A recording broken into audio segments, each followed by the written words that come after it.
So this time I am going to talk a bit more about collage. In the first little presentation I introduced the whole idea of putting paper on your paintings as a stuck-on kind of method. This time I'm going to go a little bit more into the mechanism of how to do that. I have here the bare bones of the start of this composition. Basically what I've done is sketched in very simply the composition that I'm going to have here. Important to remember, this doesn't have to be a complicated drawing for two reasons. One is you're going to cover it with paper so it won't show anyway, and the second one is that you want a bit of fluidity and flexibility in your composition. This is green paper and I've sketched the composition in with just chalk. So basically it's a picture of a bowl of fruit and the outline of a vase of flowers, maybe on a kind of windowsill or something. Keep it as simple as you possibly can because we want it to be open to change as you go along.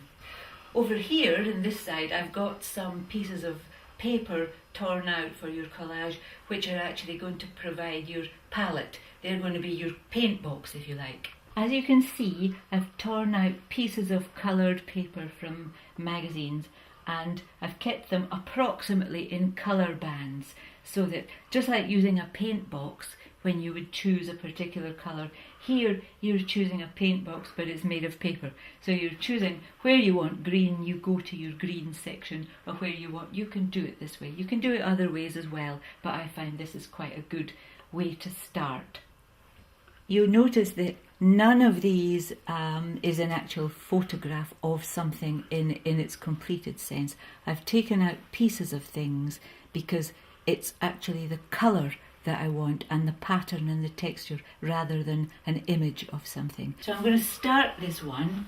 Having said that I don't pay any attention to what the image is, I'm actually going to start this one by putting an image here of what is actually a flower head. If I cover it with, use a glue stick, you can use liquid glue as well if you like, or I mean in fact any kind of glue. But if I start, the first thing I'm going to do here is to put this flower head on. Now everything else will be attached to this so that it makes a pleasing composition of colour and shape and texture, but almost to look like an abstract bunch of flowers in a vase.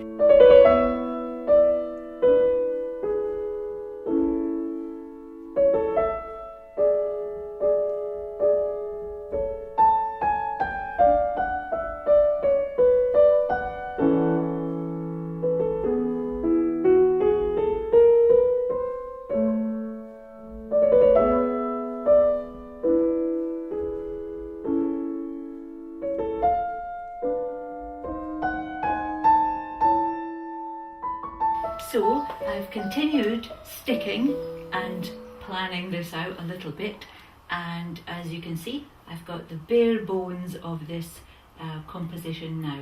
I've got my jug and a sort of flower arrangement, the bowl with the fruit in it.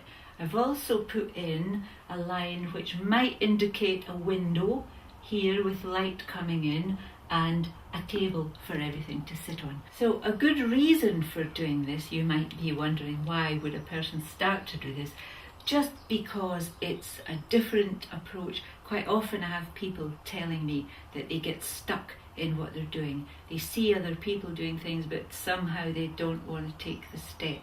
And maybe that's to do with materials, maybe that's to do with just being nervous about it, but definitely to do something like this, the cost is minimal. You were going to throw the magazine out anyway, maybe, and to use it in this way, to experiment with something is always a good thing because you develop your own work that way, and it stops you from getting stuck in the idea that very, very fine, tight drawings are the only way to go. You would undoubtedly find that if you tried this out even once, you would find that you actually like the result. And it's important not to get too caught up in, is it correct, is it done, oh maybe that's not right, and you know, you get all worried about that as well. No, no, no. The idea is to do it and then stand back a bit from it, and you work it exactly as you would a painting. You would say, well actually this bit needs a bit more dark tone or light tone, and then you just look for a piece of something in your magazine that provides a dark or light tone. It doesn't have to be a picture of the thing that you're looking for. I don't have any peaches or oranges or fruit or anything in the photographs. Are not, they're pictures of dresses and handbags and such like, but torn up they just become pieces of colour that you can apply, and the majority of them are not plain flat colour. The majority are textured, and the more variety that you get into that, the more painterly the thing ends up looking. When I'm making paintings on a completely different surface, what I would always do is to block in the whole painting to start with, and it's pretty much the same with this. It's probably important, even though there aren't any rules, it's probably the best thing not to focus on one tiny bit of it and keep going until that bit is perfect, because then you have all the rest of it is kind of empty and you don't know how dark or light or what needs to be done with it. Much better to, it takes a little bit of time to do it obviously, but much better to get most of the bare background covered and covered over somehow, so that then you can take a look at it and think, what has to happen with this bit? So now some time has passed and I've worked on this a little bit more. As I was saying last time, we want to block in the whole thing so that most of the background is taken up. So that's exactly what I've done here. So I'll leave this just now and we'll go back to it in the next video and talk about different ways of perhaps adding to this piece of work.